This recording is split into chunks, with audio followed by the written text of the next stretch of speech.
Welcome back, I'm Jester of the Retro Stars. I'm playing through Ocarina of Time and analyzing it as we go. Last time, we talked about the sublime and all of the things that can evoke the sublime, like ruins, the power of nature, dreamscapes, ghosts, things like that. We're continuing into the temple with more expressions of the sublime. I think. Potentially. Like, we continue with the weird art museum vibes here, where this room makes absolutely no logical sense, and in that sense continues to be the sort of dreamscape that gives you this uncanny, uncomfortable feeling, and it spins for some reason. Anyway, we're continuing that. Today, we're going to try and talk about kind of a lot, depending on how far we get into things. I want to talk about Saria as a sage, and the idea of what the sages represent. If we get to the Gorons, I'm also going to talk about how their problem presents nature in a particular way as this dangerous, all-consuming force that is going to destroy humanity, and the question of how one ought to harmonize with such brute power. We'll talk about that if we get there. What am I'm just kind of wandering around here. I know there's a gold skulltula in here, which I don't need. But, you know, I don't need it, actually, truly. I know I'm going to make completionists just, have a conniption, but there we go. We're also going to fight Phantom Ganon. And we'll talk about what's going on with him, because I think he also continues with the idea of the sublime, but specifically the sublime as a dangerous, malevolent thing that Link needs to, I guess, exorcise? Exorcise, not exercise. Man, my TV is pretty dark here, which is going to make this boss battle quite interesting, actually. Very, very atmospheric. Okay, so you go up here. You go, see, here's the art museum vibes very intensely. We're in this hallway of identical paintings, and here he is. He's this terrifying figure. He looks like Ganondorf, but of course he is not. He's just a phantom. You don't know that right here as he's being introduced until the name comes across, right? Okay, Phantom Ganon. So this is not real Ganondorf. He's floating. That's weird. Okay, so this boss battle is neat. It happens in 2 stages, and I'm going to hide in the corner here. Oh man, I really can't see. Oh man, okay. Man, my screen is really dark. I'm gonna be stubborn, and I'm not going to change the brightness. I may need to pause and turn off the light, however, if this continues. There he is, there he is, there he is. Nice. I feel like this fits with the sublime of the obscure. It's dark, we're in this room, it's full of illusions, all of these identical paintings, in which Ganondorf... Oh no, that's the wrong one. In which Ganondorf... Ganondorf could be writing, and then he just shoots out of a painting, sends lightning into the ground. It's a cool fight. Okay, which, please, I keep seeing the incorrect one. Okay. Go back into your painting, do your purple magic. I have, most of the conversation about the sublime, I feel, has been somewhat exhausted, and any repetition of that would kind of just be continuing what I've already talked about.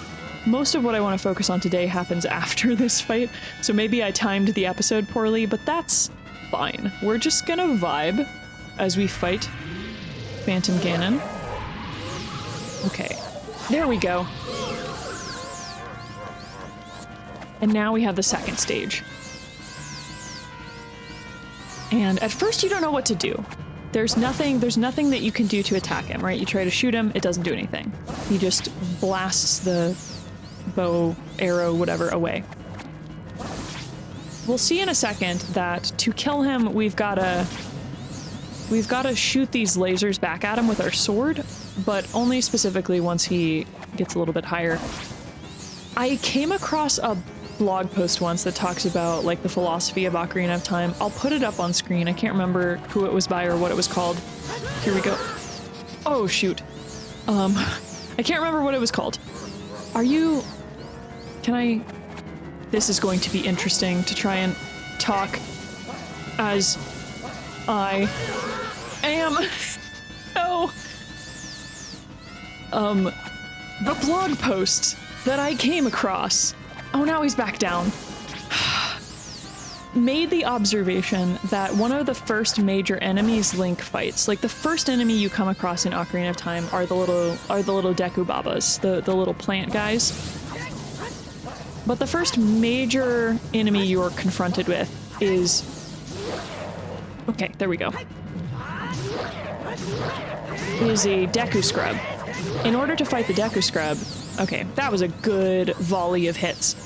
In order to fight the Deku Scrub, you get your shield and shoot his Deku Nut back at him. The blog post makes the observation that... What? Why'd you... Excuse me? That's not supposed to happen. You're not supposed to dodge it.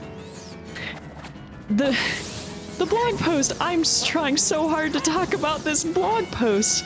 The blog post makes the observation that here... the first major boss of Adult Link's quest, you're doing the same thing, but at a much more dangerous and terrifying level. You're shooting the bullets back at the enemy to damage him. Okay. Woo! No.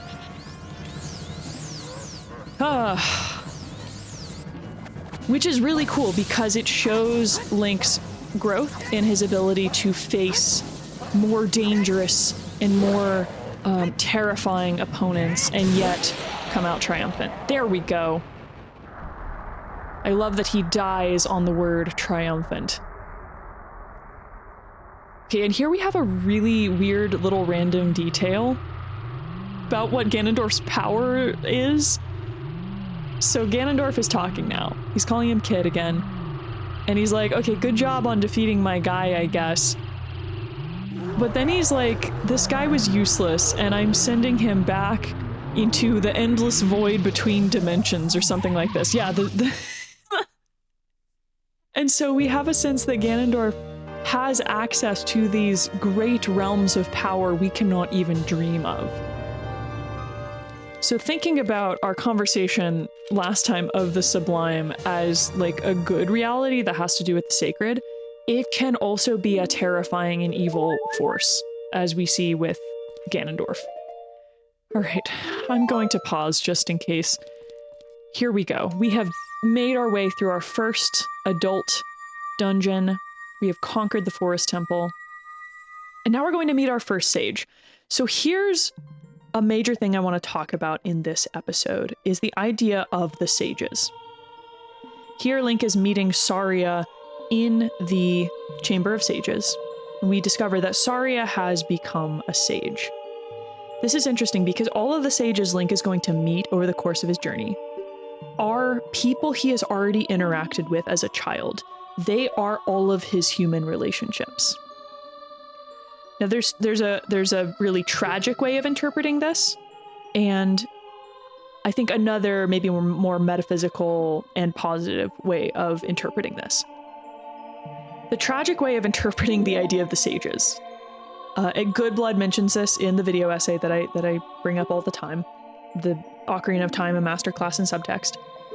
Good Blood points out that whenever one of Link's friends becomes a sage, they cease to exist in physical reality. They go to the sacred realm. They live forever now as a spiritual entity in the Chamber of Sages. On that sense, Link's quest at this point in the game is deeply tragic because he's having to say goodbye to all of his friends, all of the meaningful relationships he's ever experienced in life. He has to give them up for the sake of the well-being of the world. I think that's one way to interpret what's going on, and I think that's a valid way of interpreting what's going on. Another way of interpreting what's going on, however, is this idea that whenever one of Link's human relationships becomes a sage, enters the Chamber of Sages, we actually have this idea of Link integrating his understanding of his relationships into his identity and his perception of reality. We've talked before about how the individual is the microcosm and the universe or the kingdom is the macrocosm, and there's a harmony between the two. So as Link is understanding his personal relationships of love, there's a sort of resonance across Hyrule as he continues to heal the world. On some level, the Chamber of Sages we could see as like a macrocosm of Link's own soul. All of his meaningful relationships show up there. That's how he understands the love and meaning of the entire cosmos. Here we're meeting the Deku Sprout, and he's telling us Link's backstory about how he's actually a Hylian. So now we're finally understanding why Link does not fit in with the other Kokiri. Anyway, I like thinking about the Chamber of Sages in this way, and I like thinking about just the sages in general as representative of Link's loves that forge his identity and his perception of reality. Because I do think there's something really insightful there about like the way we think about identity in general. I told my students once during like a graduation speech or whatever, and I want to say, like, I am not wise. I am not like the I don't pretend to be here like spouting wisdom about the way the world works or whatever. But I do actually think that this is true. And I told my students, like, you are not the sum of your achievements, but the sum of your loves and the ways that you have been loved. For a bunch of high-achieving students, I think that's really important to hear, because it reminds us, like, of what really is most important in life, and that's the people around you that you've been given to love, and who, you know, the people who care about you, the people who have shaped who you are by the way that they have loved you. Anyway, that's how I'm interpreting the idea of the sages here. Okay, briefly, as I'm on my way to Goron City, the Deku Sprout. The Deku Sprout is cool. The curse has taken the life of the Great Deku Tree, right? Like, disenchantment has happened. Ganondorf has come in with his lust for power. He's destroyed the world. He's taken away meaning and love from the universe and left only dead matter behind. But now we're starting to see the re-emergence of life, of enchantment, of love, and of meaning. So I think there are a couple of ways of interpreting the Deku Sprout as representative of, like, death and rebirth, you know, cycles of nature. So you can think of the Deku Sprout in purely cyclical terms. We can also think of the Deku Sprout in this more, I guess, not as cyclical, but more forward-facing interpretation of kind of the creation, fall, redemption narrative that Zelda, like the Zelda game, the creation, fall, redemption narrative that Ocarina of Time is telling. Right? It's not necessarily a fall in the Christian understanding, although I do think there are a lot of resonances there. But Link experiences a sort of fall, Hyrule experiences a sort of fall, a fall from love and meaning, a fall from grace, whatever. And yet there is hope of redemption, as Link is going to all of these different temples and destroying the evil within them and, you know, purging them of the evil. I don't need to be going this way. I can do a shortcut. Hold on, I'm gonna fast forward. Okay, I am so silly. The Lost Woods are here for a reason. We can just pop over to Goron City, which is where I need to go next. Okay, wait, what was I saying? Right, so, hope of redemption after the sort of fall that Link and the universe has experienced. As Link is going about healing each individual area. We can think of Link as a wounded healer, right? He's healing the wounds of the world while he himself has experienced great loss and tragedy. And he continues to experience loss and tragedy as he's saying goodbye to all of his friends, while also, I would argue, integrating them into his understanding of the cosmos, which is also helping to heal the world. All right, so this part is annoying. I'm also probably going to fast forward a bit here. Where's the guy that I need? There's a guy I need to kill. Not kill. I need to bomb him and wake him up. Sir, where am I going? What am I doing? What is life? What is happening? Where's the Rolly guy? There's a Rolly. There he is. Oh my goodness, oh my goodness. Can I get him first shot? Where did he go? Did he just go the other way? Yes, he did. Okay, a few quick things to say about Goron City as I'm trying to do this. If it takes too long, I'll fast forward. Come on, come on, come on. Oh, nice! It never goes that quickly. Okay, so Goron City is now a weird, eerie, empty place. Kind of like what happened in Kokiri Forest. It's disenchanted, the spirits have fled.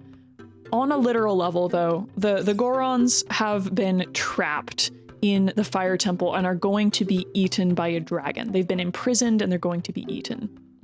So when we get to Goron City, we immediately know something is just wrong here. Something is off. The only one left is this child, who is named after Jester. So this is interesting because this is Darunia's child, and Darunia, out of his, sworn brotherhood to Link, has named his son after Link. This is cool because, again, thinking about how each of the sages represent different familial or like different relationships. We have Darunia representing family. Link is not just here to help the Gorons, he's here to, in some sense, help out his surrogate family. Okay, so Jester Jr. here is telling us about the dragon who has captured the Gorons. The Gorons' problems in the past and now in the adult section of the game are interesting because they both have to do with eating and being eaten. The Gorons' original problem is that they can't get into Dodongo's cavern to get the most delicious rocks. Here the problem is completely flipped. The Gorons have been imprisoned in the Fire Temple and are going to be consumed by a dragon.